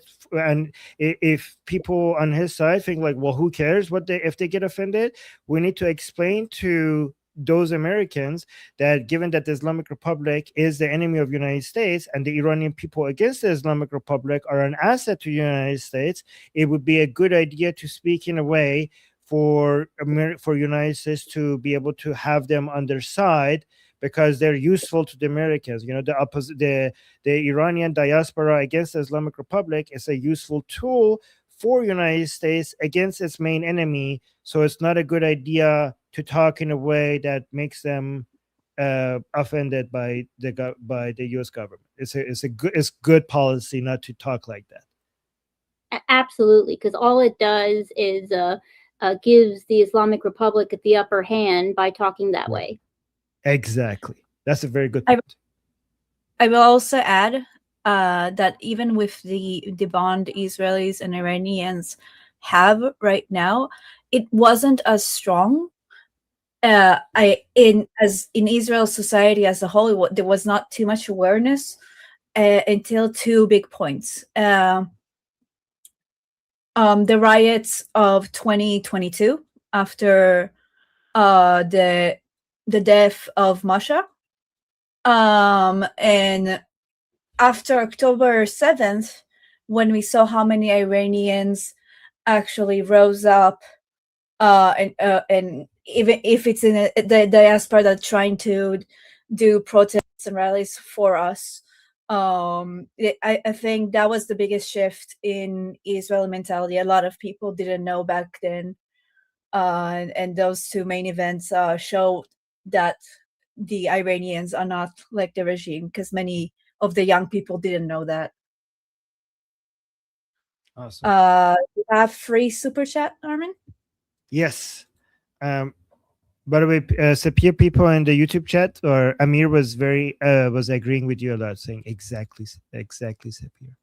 Okay, so I've been getting messages from random Israelis that find me like on Facebook and stuff, and they're like, "Oh, you were in Armin's podcast, like, yeah, you were present as well," and it's like, "Oh my god, that's so sweet! How did you find me?" That's awesome. That's so awesome. Thank you for watching. I'm Israel. Hi, guys. Okay, so we got 3 super chats. Thank you so much, guys. One from Fleshy Interloper saying, for the editor. Hey, the editor, look at this. This is for you. So, editor, thank you, Fleshy. And then we got another super chat from Fleshy again saying, is Qalibaf also buying Artesh support? I mean, does he need to? He doesn't. I mean, the Artesh is kind of like bullied a lot by the rest of the Islamic Republic. They are they don't have, their budget is cut. They don't have access to their own weapons. Yeah, I mean, the Artesh is just I think the Artesh is something that it's a problem the Islamic Republic tries to contain rather than use. Maybe, you know, at Flesh Interloper, maybe given how much the Artesh has been sidelined over the years and how frustrated. You know what? Flesh Interloper, given that Qalibaf watches our show, I'm kidding, by the way, that might be a good strategy because the Artesh has been sidelined, and a lot of the people within the Artesh are extremely frustrated and angry with the Islamic Republic. So that might be an interesting move. Now that I think about, I didn't think about that Flesh Interloper, but I'm gonna think about it more. Now that you mentioned on the Persian show, I'm gonna recommend it to Qalibaf. Okay, I'll take your recommendation and I'll send it to him. Okay, thank you. And then we got that cuckoo guy. Thank you so much. Love your username, by the way. Saying much love to the Iranian people here in Israel. Mwah. Much love to the people in Israel. And I know I am saying this on behalf of so many Iranians because on my Persian channel, which is 80% watched from inside Iran, they constantly tell me to tell you guys this, right? So yeah, so love to the Israeli people on behalf of the Iranians inside Iran, inside and outside of Iran. And thank you. All right, what's the next topic? Next topic is by Monkey about Kurdistan. What is it? Where is it? Who are these separatists? Ooh, okay. Yeah. So what I see it seems Wait, like sorry. It's actually Jeffrey. Ooh. Jeffrey's my supposed bad. to be now. Sorry. My bad. Oh. I missed the first. So sorry, Jeffrey. Okay. It's all right. Love you guys. Real quick. So, general sit Night. rep of where things sit over the past 24 hours. So, United States forces structure in the Gulf. We have aircraft carriers, definitely have a significant forward presence, maintaining our, I don't want to say post, let's just call it MOU force projection capability. We have carriers and strike groups. USS Abraham Lincoln, other earlier phases, were rotating out, moving things in, destroyers and mine countermeasure ships. So you have Avenger classes, LCSs, and M packages, littoral combat ships. We have the Boxer on its way, along with some other ones that Armin and Ali have talked about. Shh. So like U.S. military action. So primarily naval, like escort operations to escort things through the Strait of Hormuz. There's no confirmed new major airstrikes, although it's definitely seeming to lean that way because of certain people saying and doing things that you guys kind of covered. Israeli military action, so they're definitely focused on, you know, bringing the pain to Hezbollah on the Lebanese front. You have ongoing strikes, demolitions, and operations in southern Lebanon, particularly in villages like Beit Yahun and Hadassah. That's the best I could do. Targeting infrastructure and fighters. Israeli maintains a security buffer zone near the Litani River. You got the defense minister, Katz. He's stated targets are pre-selected and jets are ready if they needed versus Iran. No major new cross-border strikes as of yet. Regime remnants. So July 1st announcements by Joint Military Command Qadim al-Sakabaya. References, you know, he re-emphasized and reimposed restrictions on the closure of Strait of Hormuz, citing Israeli actions in Lebanon and all the other friggly ass shit they constantly spew out of their facial lanes. The threats of immediate, decisive, and forceful response to ships deviating from the Iranian designated routes read near the coast of Iran, not on the Oman side. It's pretty much the same stupid shit. So, like Hezbollah's actions, very much low level, persistent friction against our Israeli allies. You got rockets, drones, attacks, and threats against Israeli forces in southern Lebanon and northern Israel. Our IDF is bringing the pain back with immediate strikes per Netanyahu's directive. He said, don't wait, just act. Fucking love that guy. So, commercial shipping and commercial aircraft in the region. Shout out goes to Kat and all her open source intelligence assessments. And thank you for Armin for amplifying all of her efforts. So traffic is recovering gradually during this time period. You have dozens of transits through the past days, 40 ships, all the rest of it. You have regime remnants trying to apply some restrictions. Broader impact, global energy and commodity ripple effects persist. Although we've made it very clear they can't hold the world economic hostage. Donald's actually weighing certain things. I'll get to that in a minute. Commercial aircraft in the region. So, there's like standard advisory and caution zones remain near the active area. So southern Lebanon, Gulf approaches. As far as like statements from President Trump, indirect Qatar talks are ongoing, deadline, all this stuff described as movable. That said, President Trump has said he doesn't care if the talk drag or collapse. In some cases and comments, he waited very much that, full rewar options are on the table. He's still considering it. Emphasizes deal on nuclear limits, straight access, broader stability, supports Israel, but has urged kind of a measured approach in Lebanon at times. That's only because we're trying to sit there and juggle all the things that Armin and Ali talked about regarding restocking critical munitions and dealing with the stupid shit with Putin's criminalized counterintelligence state in the Intermarium and the Chai Khams out in the Strait of Malacca and cross Taiwan Strait. Israeli Prime Minister Benjamin Netanyahu said, we say to the mullah regime, I don't want to say Iran and Hezbollah, get out of here. Hezbollah have no business or role in Lebanon, which is true. He vowed that Israel wouldn't withdraw from the security zone as long as Hezbollah remains armed and threatening Israel. Made it very clear, if you see a threat, don't wait, act. And lastly, regime sentiments, statements from the regime remnants. They're talking about demanding an asset unfreezes and recognition and all this other crazy wish list horseshit that very much centers around, us using the money that we control as a means to buy U.S. food and in some ways deny their ability to reconstitute their capability. So overall, how do I put a cherry on that? The post-decapitation degradation aspect of current operations against the mullah regime has left the regime remnants on the back foot. They're still dangerous, so because of their crazy ideology. Armin kind of touched on this both in this show and his show with Ali, both on what the damage has been done regarding mullah capability. So that's like threat assessment capability has been degraded to a great degree. Their intent still remains the same because they're pseudo-theologically motivated jackasses. U.S. and Israeli achieved core strategic objectives in the initial conventional military phase of Operation Epic Fury. We're still focusing on other things to finish the job.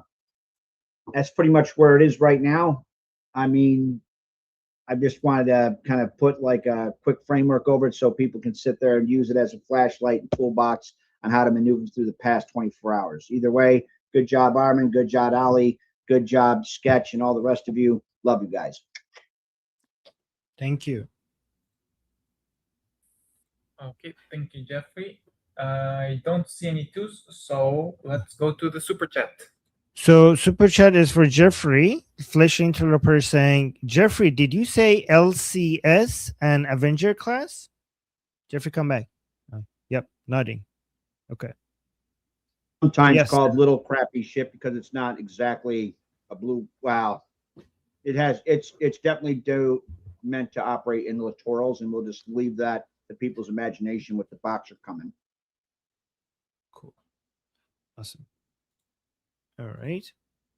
Okay, so what's the next topic? Oh, wait, we got another super chat. Sayed with a super chat saying, special thanks to you, Armin, and your great community. Oh, wow. Thank you, Sayed. I appreciate that. That's very sweet. Thank you. Okay. That's you guys, by the way. Thank you. Okay. All right. So what's the next topic? That was so sweet. Okay, so now we go to the topic from earlier, Monkey's topic about Kurdistan. And what is it, and where is it, and who are these separatists? So Kurdish separatists, and what the hell is Kurdistan? Okay. Yes. My question is, what is this Kurdistan thing? Who are these separatists? Who is funding them? Because it seems like you're just basically making insurgencies in 4 countries. It seems what it seems to be. You want an impossible goal, and if you want a constant insurgency in these 4 countries, well, you push for this Kurdistan thing. I don't understand it too well. I'm sure it has a longer history than what I'm putting into it. I'm just looking at the practical effect it's having now. Because if it's in the corner basically of 4 nations, right? Or something like that. It covers 4 nations. Now, if what you're trying to do in with Hamas and Hezbollah's Iraq is like you're trying to have these enclaves of separatists, or for whatever reason, religious or whatever, insurgencies that get to push their way into local governments. That's the only way I see them as now. I see them as like an insurgent force that's probably outside supported and funded, but also has its own motivations. But I'm sure you and other people in the chat could give me a deeper perspective and knowledge on what is this whole Kurdistan thing. Yeah, so Kurdistan is basically a region, as you mentioned, in 4 different countries.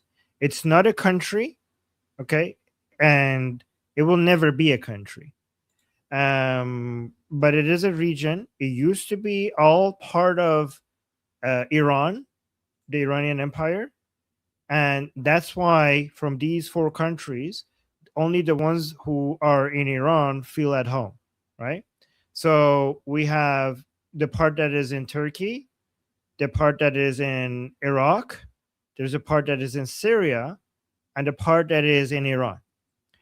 You know, so when it comes to the separatists, I kind of understand the separatists in Turkey and Iraq and Syria. I don't appreciate them, you know, at all. And I also want to be respectful to people to patriots in Turkey, Iraq, and Syria. I know, I mean, it's difficult. I mean, Turkey is actually a lot more understandable. Turkey is like a more natural country than Iraq and Syria. Syria is like a Frankenstein monster of a country to hold together. Iraq is also very separated. So the national identity in these countries are very weak, especially in Syria and Iraq, right? So Kurdish Iraqis they see themselves as Kurdish first, Iraqi second. Kurdish people in Syria see themselves as Kurdish first, Syrian second. But Kurdish people in Iran see themselves as Iranian first and Kurdish second, because there's a strong national identity in Iran, and they're mostly, you know, very patriotic. And it does make sense, because given that all of this used to be part of, you know, the Iranian Empire, the Kurdish Iranians feel very Iranian because they're right at home. But the other ones don't. But even though I kind of understand the other ones and why they don't feel at home, but it's still very, very much against their separatist movement for 2 reasons. First of all, as a country that wants our border integrity to be respected, one way to do that is to respect the border integrity of other countries. And second of all, because the Free Kurdistan movement includes the idea of making parts of Iran into Kurdistan as a country. Like, there is no, like, the Kurdish separatists in Turkey, Iraq, and Syria, if you look at the map of Kurdistan that they have in mind, it includes parts of Kurdistan and Iran, which goes against not just what the Iranian people want, but also what the vast majority of Kurdish Iranians, what they want, right? So the Kurdish Iranians themselves would stand against any separatist that would dare challenge the border integrity of Iran. So, by the way, the Free Kurdistan movement is very similar to the Free Palestine movement, given how delusional it is. Palestine has never been a country and should never be a country, and Kurdistan has never been a country and should never be a country as well. Some people try to compare the aspiration for a free Kurdistan to what Israel did. Israel, they said, like, hey, we all support Israel having their country coming out and basically making their modern nation state in the Middle East. The Kurdish people, why can't they do that? Well, that's a false analogy. First of all, Israel was a thing. Kurdistan has never been a thing. Second of all, the modern nation state of Israel was created without challenging any country's border integrity. Before Israel as a modern nation state, that area belonged to the Ottoman Empire. And last time I checked, there is no Ottoman Empire anymore. With the fall of the Ottoman Empire, that territory belonged to no political entity. So when the Jews went into that area, They weren't challenging any country's national borders, and they didn't take anyone's private property. They either bought people's private property, but mostly they settled in areas where nobody else was settling. The only time they got other people's private property without either purchasing it or any other way is when the Arab countries and Arab people in that area attacked the Jews, and the Jews, in the process of defending themselves, managed to take some of that land, and those Arabs ran away themselves because of a war that they started. Free Kurdistan as a country requires a war against 4 different nations and their people. It will be decades and decades of bloodbath in the region. And it's important for Israelis to also recognize how bad for Israel this is, because, and I'm so glad that in Israel we have now this shift, because we used to have more support for the Kurdish separatist movement instead of the patriotic Iranians that want to free their country and make a strong Iran that is an ally of Israel. Some Israelis support Kurdish separatist movement, which is not anti-Islamic Republic, it's anti-Iran. The Kurdish separatist movements are anti-Iran, not anti the Islamic Republic. And that is bad for Israel in 2 main ways. One, the best thing for Israel's stability is for them to have Iran become a strong nation state that is an ally of Israel, that is working with Israel. It's good for Israel's economy, for Iran to grow economically and become a trading partner with them. They exchange culture, they exchange tourists, they trade with each other, and also they will cooperate in secure because they share the same enemies. Secular Iran will have the same enemies in Hezbollah and Hamas that Israel has. So there's a lot of room for collaboration, intelligence sharing. The stronger Iran becomes, the better that's going to be for stability in the region and for Israel. You can see right before the Islamic Republic, the region was a lot more stable during the Shah's time.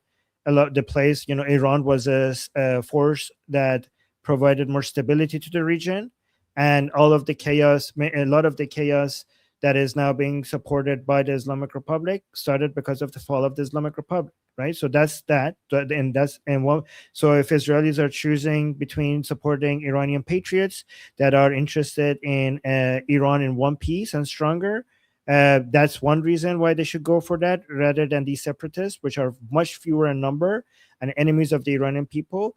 Supporting the Kurdish separatists challenges the very valuable bond that has been created between the Iranian people and the Israelis, because for the Iranian people, nothing is more sacred than their soil, and I think Israelis relate to that. I think one of the main people in the world that could understand that are Israeli people, and that's why anybody who supports the people who want to challenge the border integrity of Iran, the Iranian people will be against them. So it's important for more Israelis to understand how damaging that would be.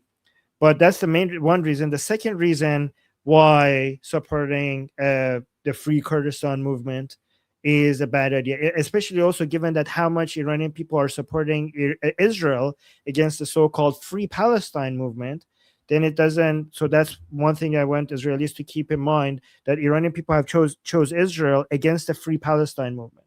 So I encourage Israelis to also support Iranians against the so-called Free Kurdistan movement. But the main reasons why Israelis should be not interested in supporting the Free Kurdistan separatist movement is because the challenging the borders of 4 different countries in the neighborhood that Israel will add so much. You might think temporarily, like if you think short term, you think like, okay, this is going to hurt our enemies, like Turkey or the Islamic Republic, so it might be a good thing. And short term, it might be a good thing. Long term, the collapse, the internal struggle in the region will become a great hub, a great incubator for terrorism, right? So the more Israel, in my opinion, Israel is the most peace-loving country in the world. The reason for that is because it's surrounded by so much threats that chaos is a threat to the survival of Israel, and that's why Israel prefers stability over chaos. People think that Israel is a warmongering country. That has never been the case. If you look at it historically, every single war that Israel has participated in has started by its enemies, and Israel has always responded to attacks. Israel has never ever started a war. And Israel is not interested in chaos. Israel is interested in stability. If it neutralizes its enemies, it's for the sake of peace and stability, not for the sake of war. And Israel understands that chaos causes more room for terrorists to find areas where they could create terrorist factories, right? So, you can see that groups like ISIS always go to areas where you have failed states and you have instability, because that's the best place to train, grow, and take advantage of the poverty there to recruit more people. So if you support a movement that is challenging the border integrities of 4 countries, if that movement is ever successful, the chaos and bloodbath that results from that will create the best source for recruiting and training people to continue doing many other operations like October 7th. So I don't know if I answered your question or not. I think I went off track a little bit. But what do you think? Did I answer you? I think you covered almost everything. I have like 2 little things that maybe you can give me some light on. Now, like before and now, like who is funding these people? Where does their money come from? I know that in the old times, Savak was kind of fighting these people because they were getting some money from the Soviets. I did a little digging into it, not a lot, but it was a long time ago. And I think that they're being funded by outside actors that want to influence the region. And I also don't know what their belief system is. Are they Islamic? Do they believe a sect of Islam? Is it Shia? I have no idea what they believe. Is it because I know there's various forms, different sects, so I don't know if they're Shia, Sunni, or some other thing. Okay, so the Kurdish people in general. So first of all, it's very important to clarify, especially when we're talking about Iranian Kurds. The vast majority of Iranian Kurds are patriotic Iranians who support the border integrity of Iran, and their deal is completely different from the minority separatist groups, right? It might be a different story in those 3 other countries. I'm talking about Iranian Kurds, right? So if we're talking about the separatists, so Kurdish people in general are very varied in their beliefs. Because Kurd is an ethnicity, it's not an ideology. So just like other ethnicities, people belonging to that ethnicity have a diverse set of views, right? In around the Middle East, the main views, if I'm not mistaken, is Sunni Islam, Shia Islam, and communism, and also just non-religious, not communist, and non-religious. Maybe secular. So maybe mostly those 4, right? When it comes to the separatists, a lot of them are communists or communist leaning. Where do they get their funding? It depends. So it depends on which country we're talking about. The Iraqi ones, the Kurdish Iraqis, their region has a lot of oil, and their area has autonomy, and they get to keep a lot of that oil revenue. I'm not sure much about in Turkey and Syria. I know the Kurdish separatists, the Iranian Kurdish separatist movement, get some foreign support. Some is varied where they get that foreign support. Historically, sometimes they have been supported by Israel. Sometimes they get a lot of times they get supported by Kurdish groups in Iraq. They also sometimes do get supported by the Islamic Republic itself. So here's an interesting part. Why would the Kurdish separatists, Iranian Kurdish separatists, get supported by the Islamic Republic? And this has been historically proven, by the way. The reason why the Kurdish separatists get supported by the Islamic Republic is because the Islamic Republic knows that the Iranian people, the most important thing for the Iranian people is their border integrity. And also, the Islamic Republic knows that it doesn't have much support inside Iran.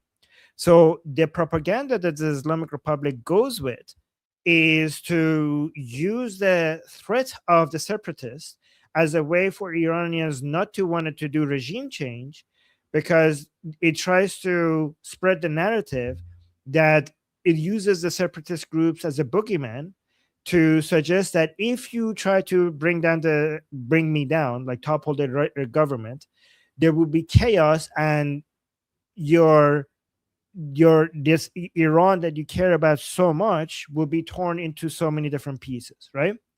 So the Islamic Republic is basically taking Iran as hostage because they know the Iranian people care about their soil so much. The Islamic Republic sometimes tries to increase the threat of the separatists as a way for the Iranian people to not to think that at least the Islamic Republic is holding them back, and let's keep supporting the Islamic Republic, because without them, the separatist movement might come and tear apart our dear Iran, right? So that's what the Islamic Republic tries to do, uses them sometimes as a boogeyman to scare the Iranian people away from toppling the regime. Does that answer your question? Yes, I think that helps a lot. I think some other people were going to comment on this. If anything, I'd like to go last and see if I can have a Walmart American take of it. Yes, so faithful disciple put the two. Yeah, I don't know. Obviously, I think, Armin, have we kind of identified that the Kurdish group that has invaded there into the north and is attacking up there, they're communists, correct? So if that's so, I again, this is just kind of a working hypothesis, and a possible source might be Neville Royce Singham.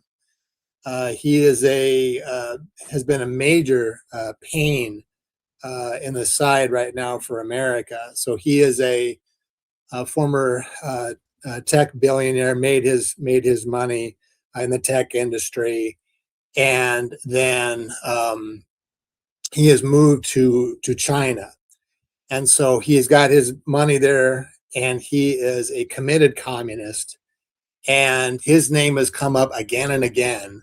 So people have kind of looked at the anti-ICE riots that have been going on in America and going, what in the world is going on here? Well, his name and his NGOs, that appears to be where a good funding source for where that's coming from. So I submit that might be a possible source, given that a lot of oil is going to China anyway. Just a thought. Don't know, but I just kind of throw that out there for discussion. Yeah. I don't know. I mean, it's possible. I wouldn't know about it. By the way, I forgot to mention, Mikey, one source of support for sometimes these groups is the United States. They have been providing them military aid, weapon, and training, especially against ISIS. So that's a lot of they did get support from the United States, and the peak of that was when ISIS was a big deal.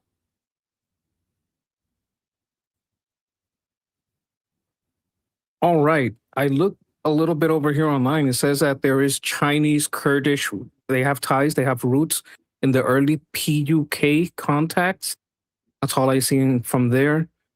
And Western NGO provides significant humanitarian development and civil society aid, but we know that sometimes turns into other things.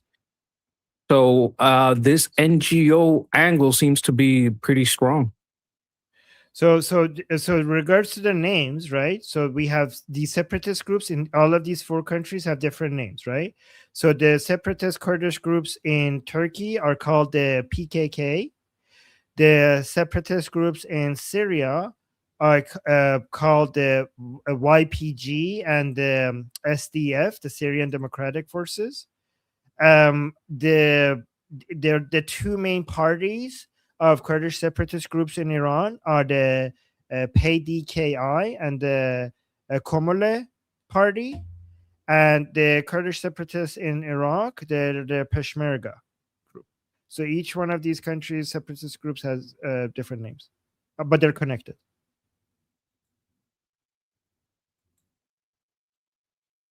I think that covers the doubts I had. I think it's an interesting conversation, an interesting topic to look into, and if there's no other topics, I leave it up to you guys. I would remind everybody that we have another show with Ali, right? Love Ali. Yes. Love you guys. Let's try to get one more topic in before Ali's show, though. So, super chats.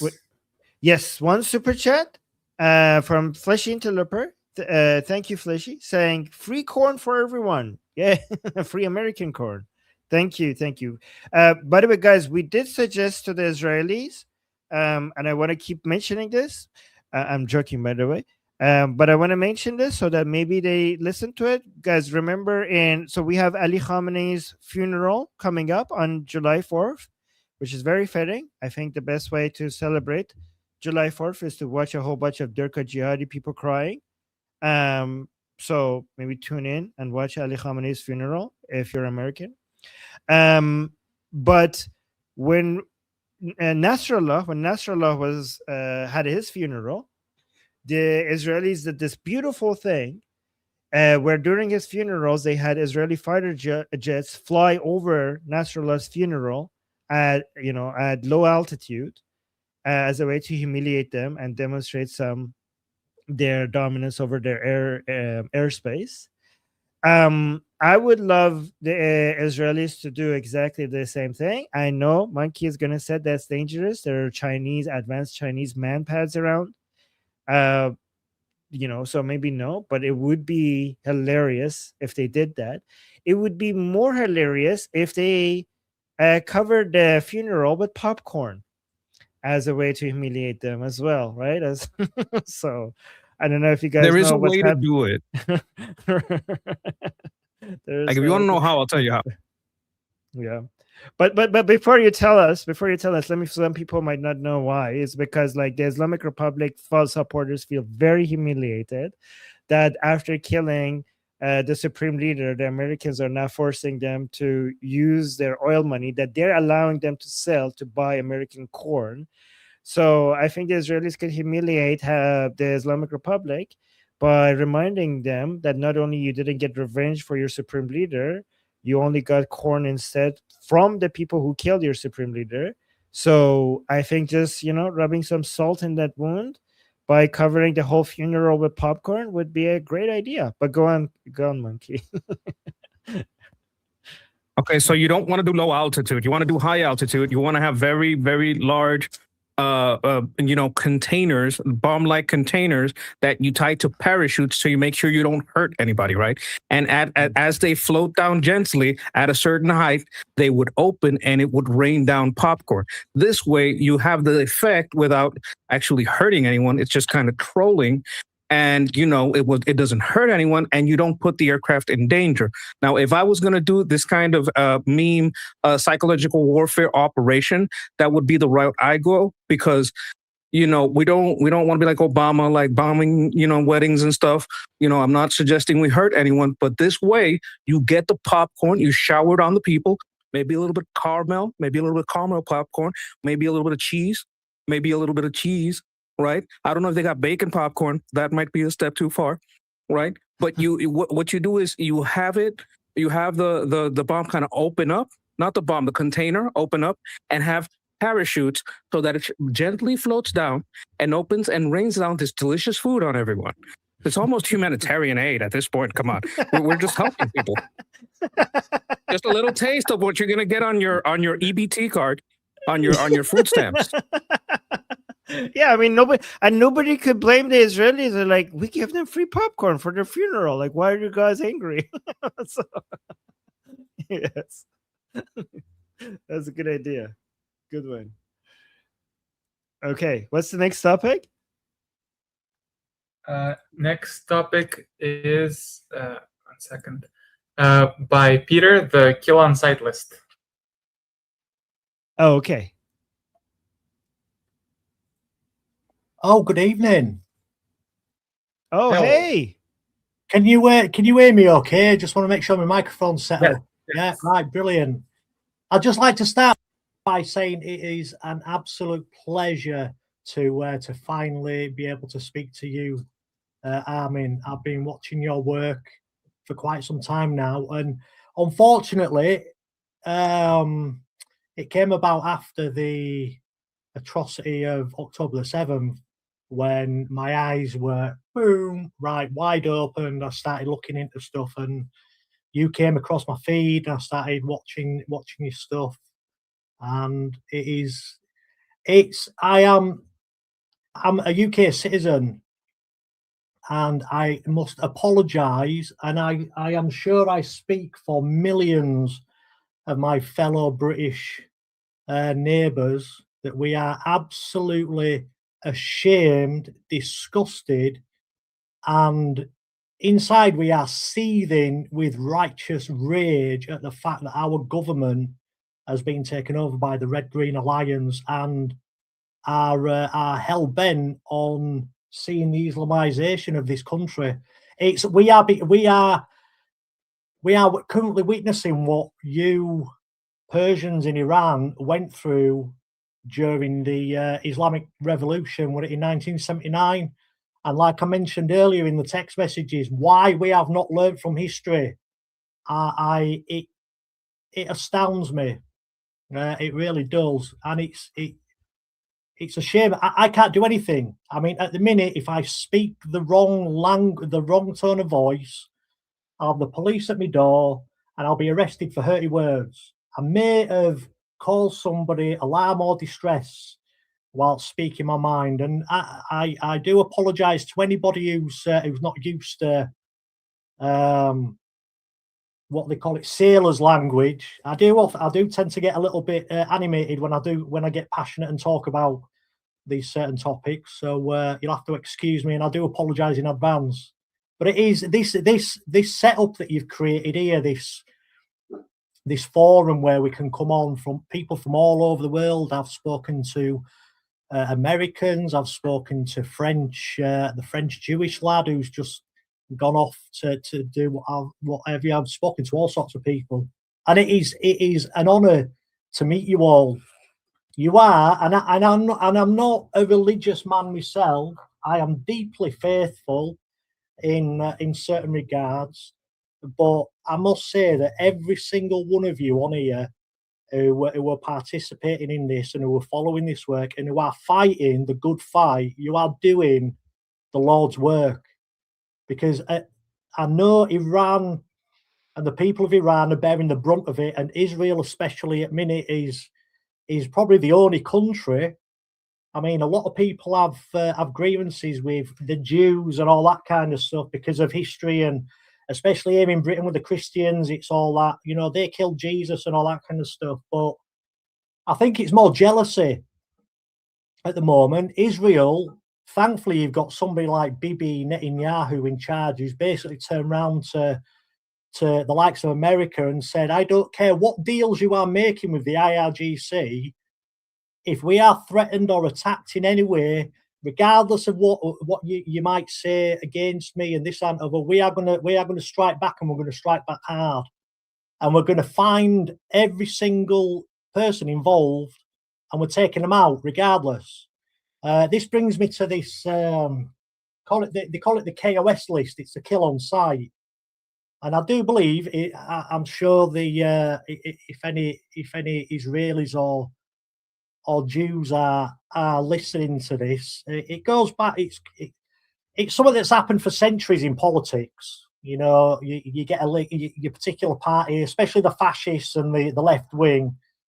They have a list of people, agitators, and they'll go and take them out silently and this and other. But the KOS list is, I think it became more prominent post World War II, when I'm not sure if it were Mossad back then. They might have been named another group, but there were a small group of Jews who basically went, right, okay, we're going to ignore international law, international boundaries, any human rights laws, any restrictions. all these people that were a part of the Nazi regime, we are going to hunt them down wherever they are and we're going to take them out. We're either going to drag them back to Israel to face justice, or we're just going to execute them, simple as. And this is what's occurring now, regardless of all the politics, regardless of whether Trump is the man to get the job done or not, or whether Bibi Netanyahu is, or whether the Democrats get in, or whether it's Labour in the United Kingdom for the next 15, 20 years.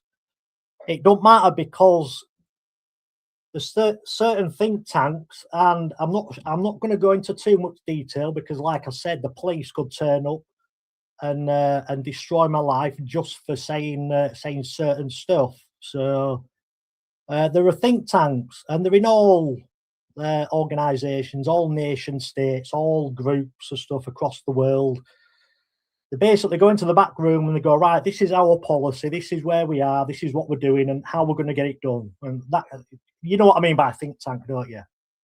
And the KOS stuff is essentially that particular group of people who they don't look at this as a fight for national sovereignty and political ideology, or even religious ideology. This is becoming an existential crisis for our civilized world. We have, I mean, Britain especially, and we don't get enough credit for this, the United Kingdom dragged the world, the entire world, kicking and screaming into the modern era. It wasn't the Muslims who developed the Industrial Revolution. It weren't anybody else who built the electricity grids and stuff. And I know they weren't all British, but the civilized mind has got us to the point where we are putting men on the moon, and we've got people like Elon Musk who are going, do you know what, fuck the moon, let's go to Mars, let's colonize Mars. You know, 100 years ago, all this would have been fantasy stuff, but we've done it. We're there, we're on the moon, we've been back, we're going to go land men up moon again, we're going to be doing this. And in the meantime, we've got certain groups, and it is becoming more abundantly clear to the enlightened mind that this, they call it the Red-Green Alliance, don't they? I mean, you had it in Iran during that revolution. The communists and the Islamists teamed together to overthrow the Shah, and as soon as they got in, the Islamists slaughtered all the communists and socialists and anybody who could threaten them and all that stuff. You look across the entire European continent, for example, the mass immigration and the especially here in the United Kingdom, the mass, I'm not going to say grooming, I'm going to say what it is, the mass rape of British and non-Muslim children by the Muslim community. And I say the entire Muslim community because even though a few of them might have spoken out, the vast majority stayed silent. They know who them people are living within their communities. Their own fathers, their own sons, their own grandfathers all took part in it, and they've all stayed silent. I'm going to have to cut you off because Ayman already has to leave to go. No, but Peter, thank you so much for being here. I really enjoyed. Right, okay, I'll quickly round up then. The KOS list is basically a think tank that's set up, and it's basically, look, no matter what Trump does, no matter what the Republicans do, no matter what happens in Israel, no matter what happens across this political landscape over the coming months, there's a certain number of people, and near the top of the list right now is all the high-ranking members of the IRGC that are doing deals. They think they're going to get a nice custody pension plan. They're not. They're going to grave. We're facing a civilizational fork in the road, a crossroads, and the vast majority of us want to see our civilization go to Mars. They want to see science. They want to see the eradication of disease. And there are certain people like Bill Gates. He's most certainly on that list, but not far up. He's on it. He's not doing. He's doing things for private gain. You know, the vaccines and all that, Fauci and the COVID vaccines and stuff. There are certain people who are a clear and imminent threat to our civilized world and our pursuit to become a level 1 civilization. For those who know what that is, you'll understand. So this KOF list you're getting distracted again. All right. So yeah, sorry, yeah, but that's it. Regardless of the politics, there are people who are going to get taken out. Thank you, Peter.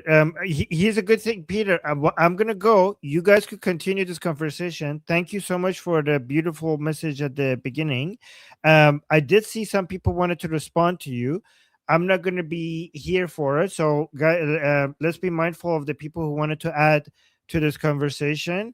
What Peter just started, and Peter, after I leave, there's no more time limit, so you guys could continue talking about this for as long as you have time, right? So sorry if the mod had to interrupt you just because I have to go to get ready for my next show, which starts in half an hour with Ali. And guys, by the way, people on YouTube, if you want to jump into the group discussion, today is like open free group discussion, and without me, there's like less rules. People could get to talk about everything for as long as there are people in the group call. But I'm gonna go get it. And also, if you on YouTube, just make sure you subscribe and hit the bell notification so that when the next stream starts with Ali, you get notified that we are going live. And until then, 24 minutes from now. Oh my god, I need to go eat. All right, guys. Until then, I'm Israel Chai, Slava Ukrainian, Cuba Libre, Long Live America, Javid Shah, Payande Iran. Mwah. See you guys soon. Yeah.